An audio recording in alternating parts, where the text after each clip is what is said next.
Ahí tú cortas esta parte, ¿no? Sí, pues. Nico. Adelante. Ahí nos vemos más rato. Sí. Gracias. Ya. Hola chicos, bienvenidos a la clase de hoy. Ya la semana pasada partimos con la materia de ángulos y triángulos, lo más básico de ellos. Y en esta oportunidad ya vamos a entrar al lado que corresponde a triángulos rectángulos en particular. ¿Ya?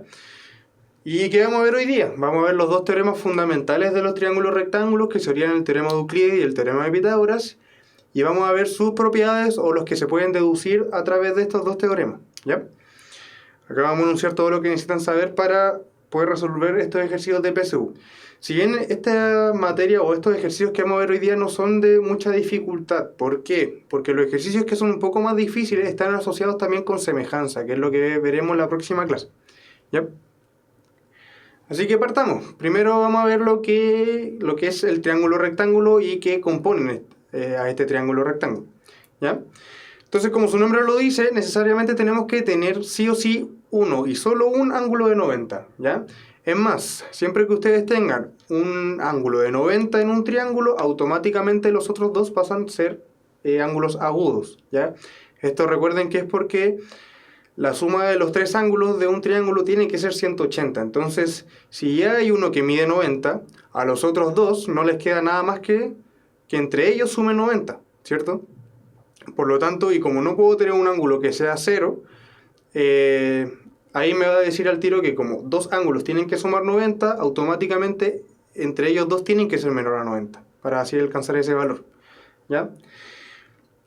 Entonces, lo primero que quiero que vean es que los típicos ejercicios de PSU nos dan este tipo de triángulos rectángulos, ¿ya? Donde nos dicen que hay un triángulo ABC, que es rectángulo usualmente en C, pero no hay que confiarse, pueden cambiar los vértices. Y también la mayoría de las veces me trazan esa altura que está marcada ahí, que sería HC, ¿ya? Que es la altura que corresponde al vértice de C, ¿cierto? Es la que cae ahí. Y claramente tiene que caer perpendicular a la base AB, ¿cierto? Fíjense que allá arriba en C también hay un signo de perpendicular y acá en la base también, ¿sí? Lo que pasa cuando nosotros dividimos este triángulo rectángulo ABC con esta raya vertical, esta altura, formo dos triángulos nuevos, ¿sí? Que, como le digo, en la próxima clase vamos a indagar un poco más de eso, pero fíjense lo que pasa en los ángulos. Este ángulo de acá abajo, que yo lo voy a anotar alfa, que puede ser cualquier ángulo menor a 90, automáticamente va a ser igual a este que está acá arriba, ¿ya? Ambos tienen que ser de la misma medida, ¿ya? Y además tenemos este ángulo beta que tenemos acá abajo, de la misma forma que el alfa. Ahora fíjense que acá arriba me forma un beta, perdón, ¿ya? Y de la misma forma el beta también está obligado a ser menor a 90. Siempre van a tener esta relación de que si yo sumo ese ángulo alfa más ese ángulo beta, siempre la suma tiene que ser exactamente 90, ¿ya? Porque estamos trabajando en un rectángulo y en un triángulo rectángulo, perdón, ¿ya? Lo otro, los triángulos rectángulos están sí o sí formados por dos catetos y una hipotenusa. Ningún otro triángulo tiene dos catetos y una hipotenusa. En los equiláteros solo hablamos de los tres lados iguales, en los isósceles hablamos de dos lados iguales y una base, pero solamente el triángulo rectángulo es el que nosotros conocemos que tiene catetos e hipotenusa, ¿ya? Entonces, cuando tenemos un triángulo de este tipo, las tres alturas que nosotros vimos en la clase anterior, que todos los triángulos tienen tres alturas, están dadas por los dos catetos, A y B, que serían estos dos que están así, y también la altura principal que les dije que siempre es la que trazamos, el HC, ¿ya? Esos tres lados o segmentos son los que nosotros vamos a tener como altura en un triángulo rectángulo. Los dos catetos y su altura correspondiente al ángulo que es 90, ¿ya? Que sería el HC en este caso. Otra cosa que podemos ocupar para los triángulos rectángulos es el cálculo de su área. Nosotros sabemos que comúnmente el área de un triángulo es base por altura dividido en 2, ¿cierto? Pero ahora, como ya se forma un ángulo de 90 entre el cateto A y entre el cateto B, por esa razón nosotros podemos asumir que A y B pueden ser altura. Entonces, también nosotros vamos a definir ahora que el área de un triángulo rectángulo puede ser la multiplicación de los dos catetos dividido en 2. O, de la misma forma, pueden ver que el área tiene que ser el HC correspondiente a la base C. multiplicados esos dos y también dividido por 2, ¿ya? Que el HC por C dividido en 2 es la que más conocemos nosotros, base por altura dividido en 2. Pero ahora salió esta de la multiplicación de los catetos dividido en 2, ¿ya?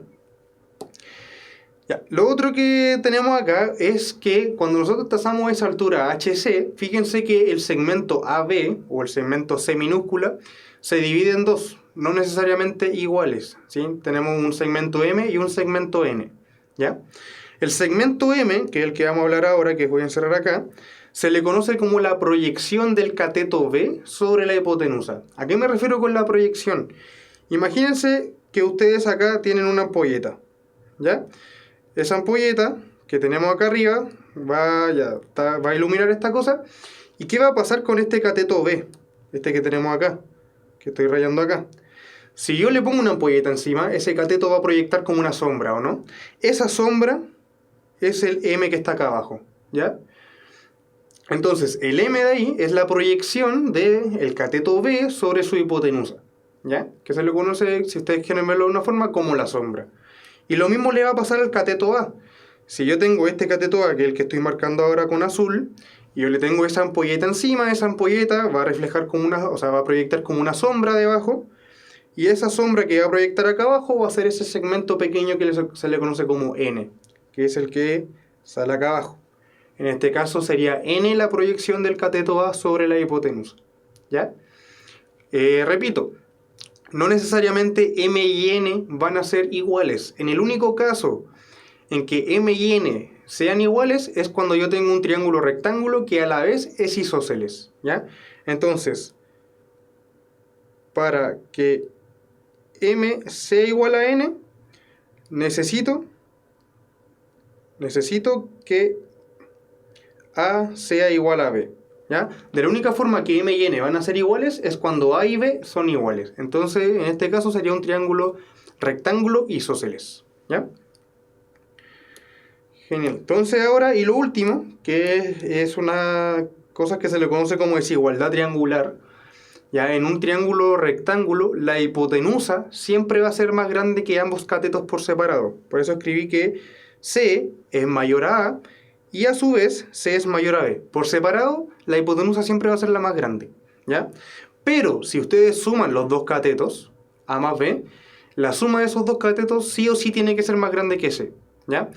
No igual, sí o sí más grande. Y eso va a pasar con todos los triángulos, en verdad. Siempre que ustedes sumen dos lados de un triángulo, automáticamente van a ser mayor al tercero esa suma de los dos lados del triángulo que ustedes eligieron, ¿ya? Bacán. Entonces, esas serían las desigualdades que se cumplen en un triángulo rectángulo. Y estas serían como las propiedades básicas o las definiciones de los conceptos que tenemos acá, ¿ya? Entonces, pasando ya ahora al teorema de Euclides, ¿ya? Ojo que el teorema de Euclides son solamente estas tres pequeñas fórmulas, ¿ya? No hay más fórmulas, pero hay otras fórmulas que se pueden deducir, ¿sí?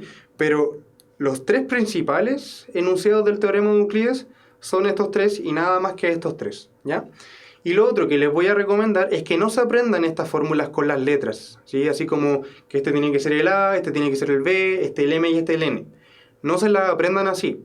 Apréndansela como las relaciones de los lados, así como casi como siguiendo un camino, ¿ya? No como con las letras en particular. Por lo que les decía antes, si a ustedes les cambian los vértices, por ejemplo, si les dicen que el triángulo es rectángulo en A, ya estas fórmulas van a tener otros tipos de letras, ¿ya? Entonces lo mejor es aprenderse la relación que tienen estas tres fórmulas, ¿ya?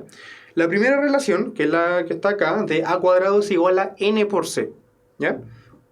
Esto básicamente me está diciendo que uno de los catetos, ya en este caso sería el que estoy rayando, ese cateto, si yo lo elevo al cuadrado, tiene que ser igual a la multiplicación de su proyección, ya que en este caso sería N, por la hipotenusa entera, en este caso C, ¿ya? Eso es lo que me dice acá.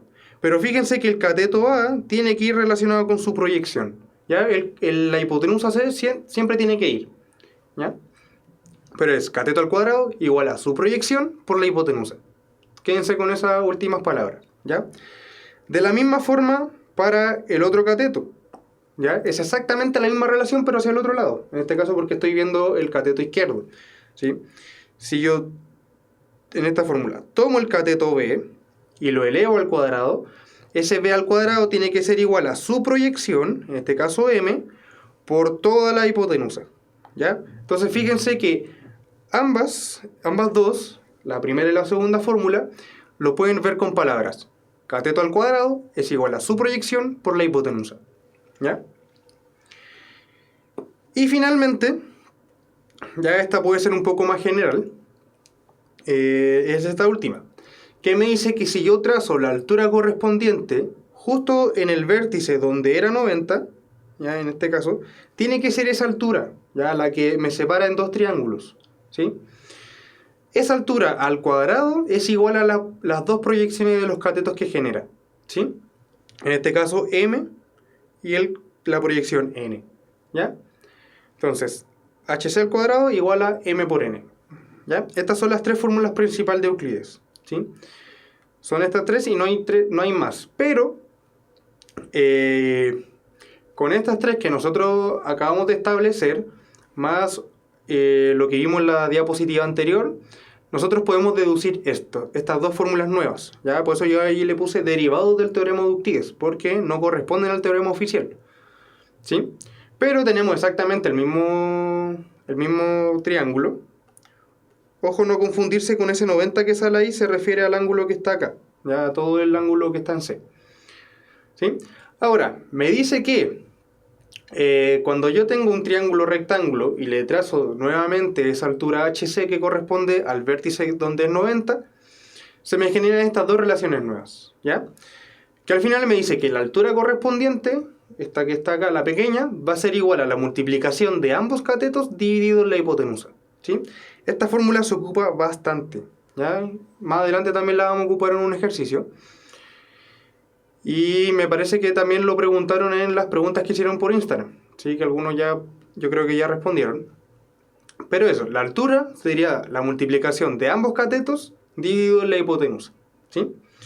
Y tenemos esta otra fórmula que se ocupa mucho menos, ¿sí? En verdad, creo que en mi vida yo creo que la debo ocupar una pura vez, más o menos, ¿ya? Pero nunca está de más aprendérsela, porque a veces igual es útil y todas las fórmulas funcionan, ¿cierto? Ahí ustedes deciden cuál es la que quieren ocupar mejor, ¿sí? Y nos dice esto, que si yo divido la 1 partido en la altura correspondiente al vértice donde es 90 al cuadrado, va a ser igual a la suma de 1 partido en los catetos al cuadrado, cada uno por separado, ¿sí? 1 partido en A al cuadrado más 1 partido en B al cuadrado, ¿ya? Esa fórmula les sugiero que la anoten más y que le echen mucho más ojo a la primera que vimos, ¿ya? Ya, eso sería todo por el teorema de Euclides, ¿sí? Que recuerden son estas tres. ¿Cómo entender estas tres? Al final estas tres fórmulas salen de las cosas de semejanza que vamos a ver en la próxima clase, ¿ya? Ahí quizás podamos entender mucho mejor el por qué se cumplieron estas fórmulas, ¿ya? Ya, lo otro teorema importante y el más conocido en muchas áreas, no solo en matemática, también en física, es el teorema de Pitágoras, ¿ya? Que se ocupa en verdad para muchas cosas en el día a día, ¿sí? Entonces, ¿qué me dice el teorema de Pitágoras, que es el más conocido? Me dice, si bien tiene una explicación mucho más elaborada de trasfondo, yo voy a solamente decir la relación, ¿ya? Me dice que si yo sumo los catetos al cuadrado, cada uno por separado, me debería resultar la hipotenusa al cuadrado, ¿sí? ¿Ya? Como les digo, tiene mucho más trasfondo esta fórmula, otra explicación mucho más formal, pero no vamos a indagar mucho en eso, ¿ya? Ahora, de esta fórmula, que es la que nos sale por Pitágoras, tienen que tener mucho ojo con no confundirse con poner la hipotenusa al otro lado y que sea igual a un cateto al cuadrado, ¿ya? Tienen que ser la suma de los dos catetos por un lado y tiene que quedar la hipotenusa sola por el otro lado, ¿ya? A veces uno logra ver que por estar apurado un poco, se confunden con eso y ponen la hipotenusa al lado izquierdo y ponen un cateto al lado derecho, ¿ya? Tengan mucho cuidado con confundirse con esto, ¿sí?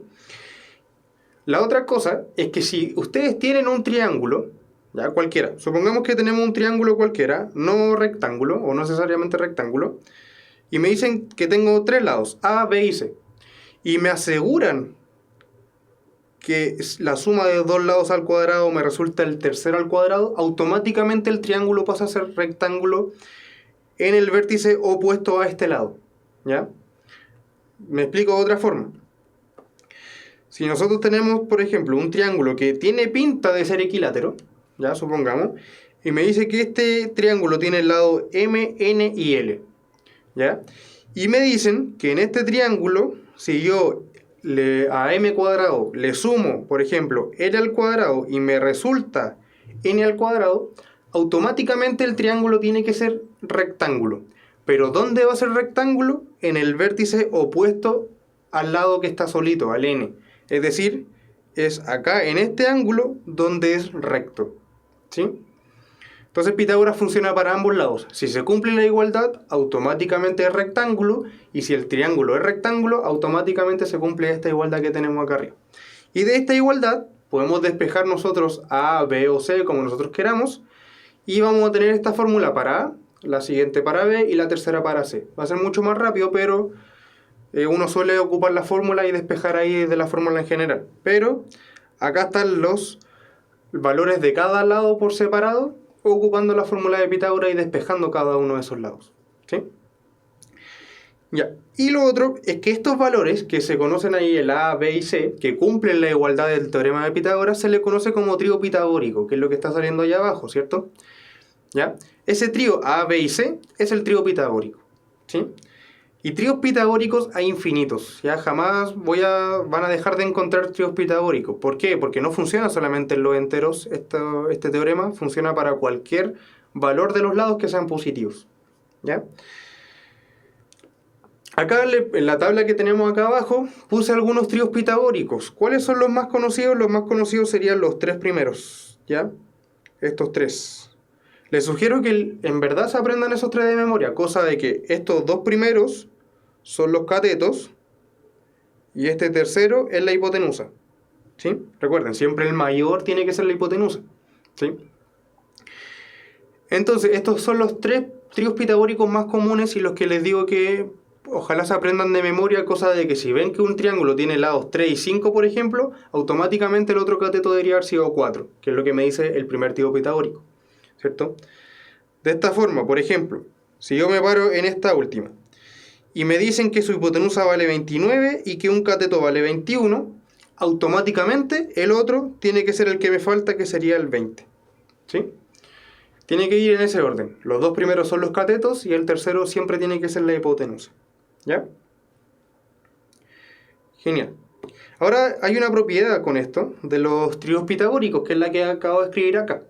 Me dice que si yo garantizo que tengo un trío pitagórico A, B y C, ya que puede ser cualquier trío pitagórico en verdad, y tengo una constante K, que es positiva, cualquier número real que sea positivo nomás, me dice que si yo cada uno de estos lados A, B y C lo multiplico por el K, cada uno por separado, es decir, voy a tener un lado que va a ser el K por A, otro el K por B y otro el K por C.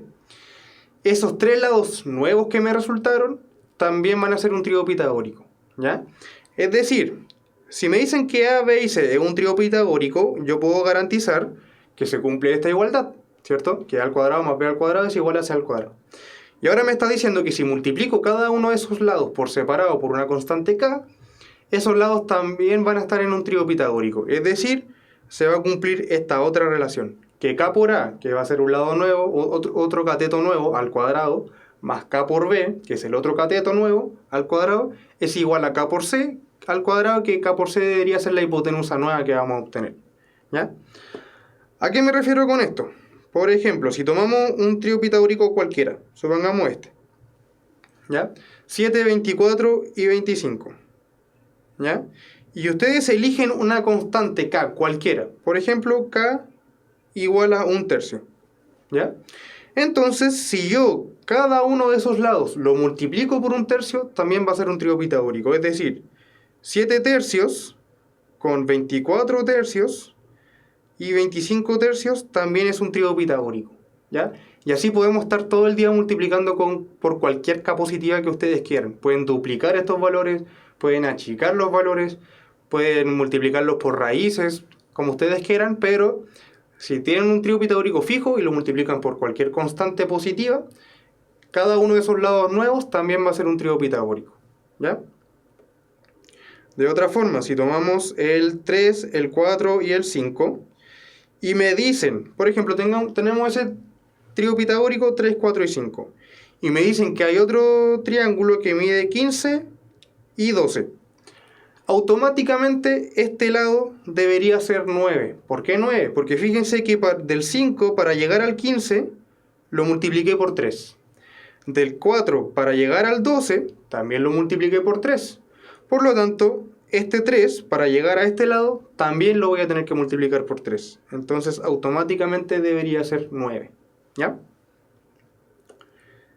Eso pasa con los tríos pitagóricos, ¿ya? Y por esta razón son infinitos, porque si yo tengo uno, puedo estar todo el día agregando términos nuevos a esa tabla, ¿ya?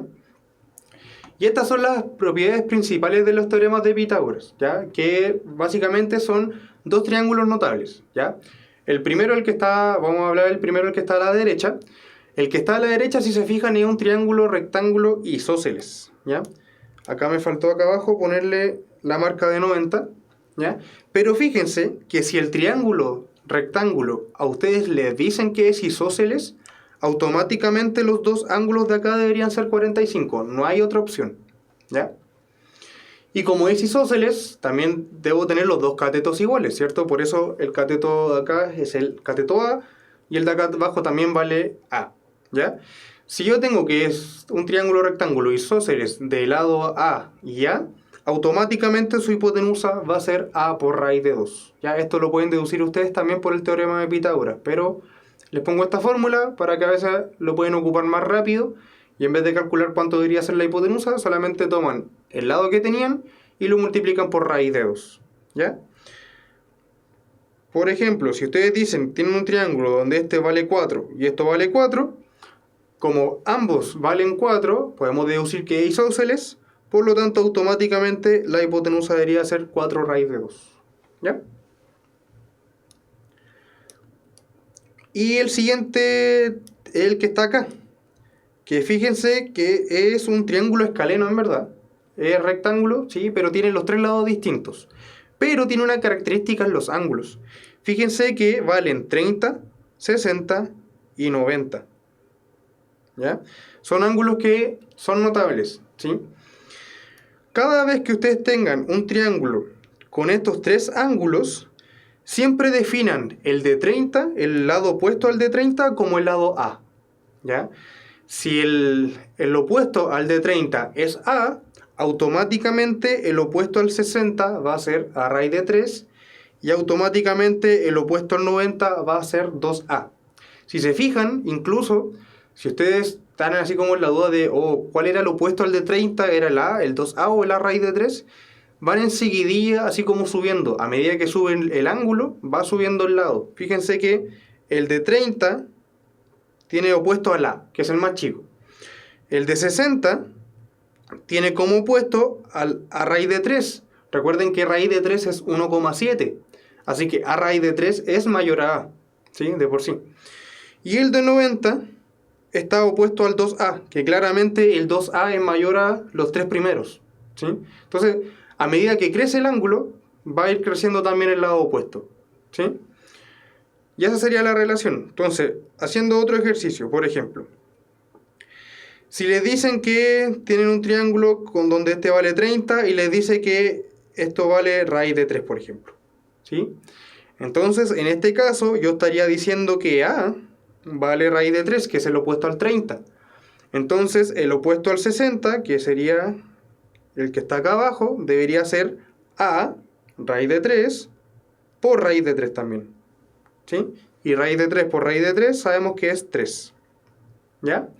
Y el opuesto al 90 debería ser 2 veces A, es decir, 2 raíz de 3, ¿ya? Así es como funciona la propiedad del triángulo con ángulos 30, 60 y 90, ¿sí?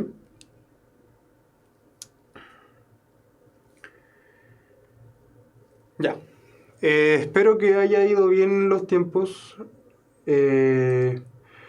Recuerden que ustedes pueden pausar los videos si es que consideran que la explicación va un poco apurada. ¿ya? Y pueden ajustarla a sus tiempos, ¿sí? Porque ya estamos un poco cortos de tiempo con todos los inconvenientes que hemos tenido. Ya. Entonces, el primer ejercicio que traje hoy día fue el mismo que apareció hoy día en la página de Instagram, ¿ya? Entonces, ¿qué me dice ahora? Me dice que si yo tengo un triángulo ABC, como se adjunta en la figura, ¿ya? Ahí faltó... Bueno, siempre especifican dónde es rectángulo, pero por la imagen podemos asegurar que es rectángulo en C. Y me dicen que D pertenece al segmento AB, es decir, C está en la base, ¿ya? Me dicen cuál es la medida de ese CD, ¿sí? Entonces, si se fijan, con lo que vimos la segunda diapositiva, cuando hablamos del triángulo rectángulo, este H, o sea, este CD, este segmento CD, es el que se le conoce, perdón, como la altura correspondiente al vértice C, HC, ¿cierto? Y me preguntan cuál es la medida de ese HC, o del segmento CD, que es el mismo, ¿ya? Entonces, recordando todas las cosas que podríamos ocupar para calcular esta medida, recordemos que hay una que es la derivada del teorema de Euclides, que fue la primera fórmula que salió en esa diapositiva de los derivados del teorema, que me decía que la altura yo la podía expresar como la multiplicación de los catetos dividido de la hipotenusa, ¿cierto? Ya tengo los dos catetos, pero me hace falta la hipotenusa, ¿sí? Pero nos están dando dos catetos, 3 y 4. Y recuerden que hay un trío pitagórico, de que si es 3 y 4, la hipotenusa automáticamente es 5. Entonces, el segmento AB de ahí abajo, podemos decir que vale 5 centímetros, ¿cierto? Y ahora recordamos la fórmula. La fórmula me decía que la altura que divide al triángulo debería ser la multiplicación de los dos catetos dividido en la hipotenusa. Es decir, A por B dividido en C. Y sabemos que HC es lo mismo que CD, ¿cierto? Así que estaríamos diciendo que CD es lo mismo que AC por BC dividido en AB, ¿sí? Recuerden, AC, el segmento AC debería ser este, que es el cateto, el segmento BC es el otro cateto y el segmento AB debería ser la hipotenusa, ¿cierto? Que es exactamente la misma fórmula que aparece ahí con rojo, ¿ya? Pero ¿cuánto vale esos tres segmentos que me dan? Bueno, sabemos que es 4 por 3 dividido en 5, ¿cierto? Y 4 por 3 sabemos que es 12, y mantengo el mismo denominador que sería 5, por lo tanto la respuesta sería la letra C. ¿Ya? Este ejercicio fue rapidito, bien cortito, ¿ya? Como les decía antes, los ejercicios de este tema, ya espero que se haya entendido bien con eso, los ejercicios de este tema, solo en son muy pocos, suelen preguntar uno, solamente este tema. Pero si metemos semejanza en los ejercicios, ya ahí pueden ser un poco más elaborados, ¿sí? Que es lo que vamos a ver en la próxima clase, ¿ya? Vamos con este entonces. Me dice, en el triángulo ABC, rectángulo en C, ya eso es muy importante, siempre es importante que a ustedes les digan que los triángulos con que están trabajando es rectángulo, y si no les dicen, volviendo acá, es importante que salga ese como logo de ángulo recto, ¿ya? Si ustedes no tienen cómo garantizar que el triángulo que están trabajando es rectángulo, si no pueden garantizar eso, no pueden ocupar ninguno de los teoremas que vimos en esta clase, ¿ya? Ninguno. Ni el de Euclides, ni el de Pitágoras, ¿ya? Entonces me dice, tenemos el triángulo ABC, rectángulo en C, ¿ya? Eso es importante porque en la imagen no nos dicen que es rectángulo. Entonces le agregamos ese cuadradito ahí, ¿ya? Me dice que el segmento CD es la altura, ¿ya? Es decir, recuerden que vimos en la clase anterior, la definición de altura es que caiga perpendicular, ¿ya? Me dice, si AB vale 15 raíz de 2, ¿ya? Uy, perdón. Si AB vale 15 raíz de 2, es decir, todo este segmento de acá, ¿ya? Y tenemos que los lados que componen a ese AB, es decir, el segmento BD con el segmento DA, están en la razón 1 es a 4. Me dice cuál es la medida del segmento CD. Así que de nuevo nos están preguntando cuánto vale HC, ¿sí? Ya, entonces, si nos dan esta razón que yo la subrayé acá, que la voy a subrayar de nuevo, es porque hay que ocuparla, ¿o no? ¿Qué significa eso? Nosotros esos dos puntitos los podemos interpretar casi como si fuera una división. ¿Ya? Entonces nos están diciendo que BD dividido en DA, ¿ya? Que es lo que está saliendo ahí, debería ser igual a 1 dividido en 4. Es decir, un cuarto. ¿Cierto? ¿Ya? Lo que podemos hacer acá es que nos está dando una relación entre los segmentos BD y DA. ¿Cierto? Y en este caso nosotros podemos incluso multiplicar cruzado, onda este 4 que está acá abajo, lo podemos pasar a la izquierda multiplicando, porque está dividiendo al lado de la derecha, y este DA, que también está dividiendo, lo podemos pasar al lado derecho multiplicando, ¿cierto? Entonces pasando el 4 a la izquierda y multiplicando, me debería quedar que 4BD es igual a, y ahora el DA lo paso hacia arriba y a la derecha, y me queda que es igual a DA por 1, que al final es DA, ¿cierto? Entonces lo que me está diciendo acá es que el segmento DA vale 4 veces lo que vale el segmento BD. Es decir, si el segmento BD valiera 2, el DA debe valer 8. Siempre debe valer la misma cantidad pero por 4. Entonces, si nosotros dijéramos que el segmento BD vale X, ya porque no sabemos la medida de BD, entonces DA tiene que valer 4 veces eso. Es decir, el DA tiene que valer 4X, ¿ya? ¿Y qué hacemos con esto? Fíjense que ya nos dieron una relación entre BD y DA. Y fíjense que si nosotros sumamos esos dos lados, que son los que voy a subrayar acá, el DA con el BD, me resulta el segmento AB, que yo sí conozco la medida. Entonces, el lado AB yo lo puedo escribir como AD más BD, ¿cierto? El AB me dijeron que valía 15 raíz de 2, es decir, 15 raíz de 2 es igual a AD, que es lo mismo que DA, en este caso 4X, más BD, que dijimos que era X, ¿cierto? Sumando las cosas que están al lado derecho, me queda que raíz de 15, o sea 15 por raíz de 2 al lado izquierdo, es igual a 4X más X, y eso es 5X, ¿cierto? Entonces, ese 5 que me está multiplicando ahí al X, me está molestando, va a pasar al otro lado dividiendo, ¿cierto? Es decir, me debería quedar 15 raíz de 2 dividido entre 5. ¿Y qué pasa con el 15 y el 5? Sabemos que eso se simplifican, ¿o no? Se simplifican y me queda un 3 dando vueltas. Porque 15 dividido entre 5 es 3, ¿cierto? Así que el X vale 3 raíz de 2, ¿ya? Como X vale 3 raíz de 2 y BD valía igual a X, entonces yo ahora puedo garantizar que BD vale 3 raíz de 2, ¿cierto? Que es lo que me sale acá. ¿Ya? Y sabemos que, sabemos que AD o DA, recuerden que era lo mismo, tiene que valer 4 veces lo que vale BD, es decir, 4 por 3 raíz de 2. Y eso me da 12 raíz de 2, ¿sí?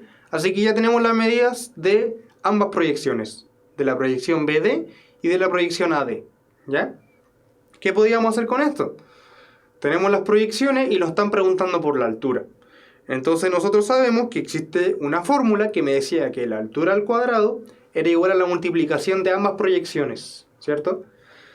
¿Ya?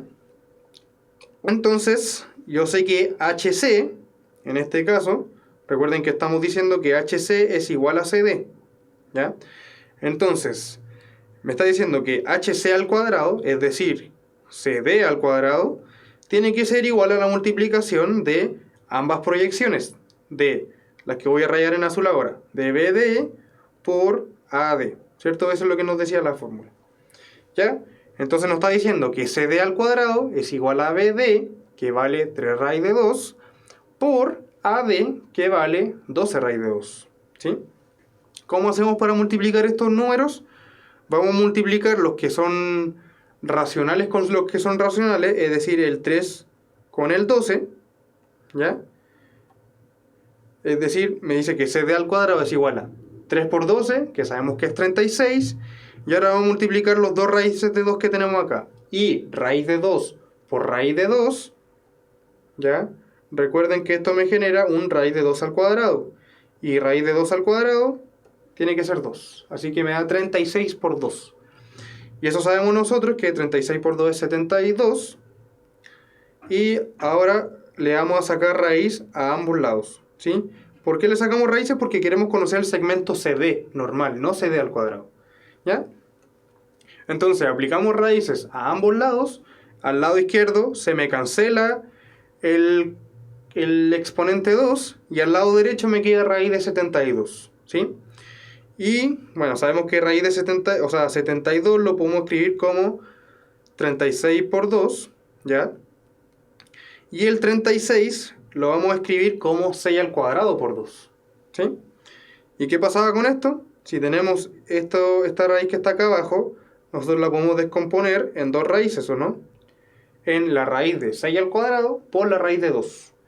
Y la raíz de 6 al cuadrado, sabemos que es 6, y me queda el raíz de 2 solo. Es decir, el segmento CD valía 6 raíz de 2. La respuesta es la B. ¿Ya? Y vamos con el último. ¿Ya? Este ejercicio no salió en ninguna PSU, lo saqué directamente de la página y me dice lo siguiente, me dice AB es paralelo a CD y AD es paralelo a CE, ¿ya? Eso me está diciendo al final que tengo un paralelogramo, ¿ya? Me dice, ¿cuál es el área del cuadrilátero A, B, C y D? ¿Ya? Entonces, fíjense en esto, como este ángulo es 90, ¿ya? Y AB es paralelo a CD, automáticamente este de acá también debería valer 90. Y si ese vale 90, ya con estos dos ángulos es 90 y todos los lados son paralelos, entonces me dice que estos cuatro ángulos tienen que medir 90. ¿Ya? Es decir, el ADCE es un rectángulo. ¿Ya? Y me están preguntando por el área del cuadrilátero ABCD, es decir, de todo el cuadrilátero, de todo este como trapecio que tenemos acá, ¿sí? De todo esto, ¿ya? Pero el área del cuadrilátero, o del trapecio, fíjense que yo lo puedo descomponer en dos áreas. Voy a rayar un poco. El área azul, que sería el área del rectángulo, ¿sí? Más el área del triángulo, que sería acá la verde, ¿ya? Entonces, el área del cuadrilátero debería ser el área verde más el área azul, ¿cierto? ¿Ya? Entonces voy a sacar ambas áreas por separado, la del triángulo y la del rectángulo, ¿ya? Vamos ahora, ahí espero que lo hayan anotado ustedes, para tener más espacio. Entonces, ¿qué necesito yo para saber el área del triángulo? Su base y su altura. Ya tenemos al final que este triángulo R es rectángulo, por lo tanto recuerden que el área del triángulo yo lo puedo calcular como cateto por cateto dividido en 2, ¿ya? Y me falta el área del rectángulo, pero para conocer el área del rectángulo yo necesito saber cuánto vale este lado que está acá, ¿cierto? Eso es el que me falta, ¿sí? Entonces, fíjense que ahora, ya, entonces lo primero que necesitamos es ese lado rojo que marqué acá, ¿sí? Vamos a encontrar ese lado rojo. Entonces, lo primero que vamos a hacer es, le voy a destacar acá el triángulo con el cual vamos a trabajar. Nos vamos a basar solamente en este triángulo por ahora. Fíjense que este triángulo nos dicen que acá arriba, en el vértice C, que estoy rayando con azul, es 90, ¿sí? Así que este triángulo azul es rectángulo. Ya puedo ocupar las propiedades, ¿ya? Y de nuevo, volvemos acá. Fíjense que este trazo que voy a marcar ahora en rojo debería ser mi HC, ¿sí?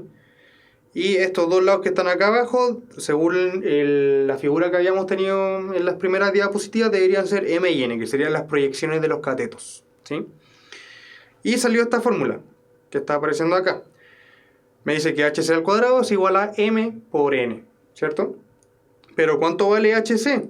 En este caso, HC es lo mismo que CE, ¿ya?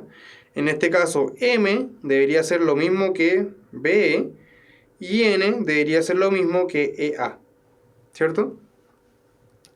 Entonces, HC al cuadrado es igual a CE al cuadrado, ¿cierto? Por lo que está escrito ahí arriba.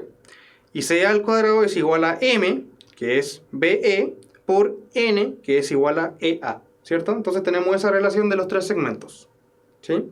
Yo conozco, de esta igualdad, yo conozco el segmento CE y conozco el segmento BE. Me falta el EA, ¿cierto? Entonces, ¿qué hacemos acá? Ese segmento CE sabemos que es CE, fíjense que vale 4, me están diciendo que vale 4 acá. Es decir, CE al cuadrado debería ser 4 al cuadrado, que debería ser 16, ¿cierto?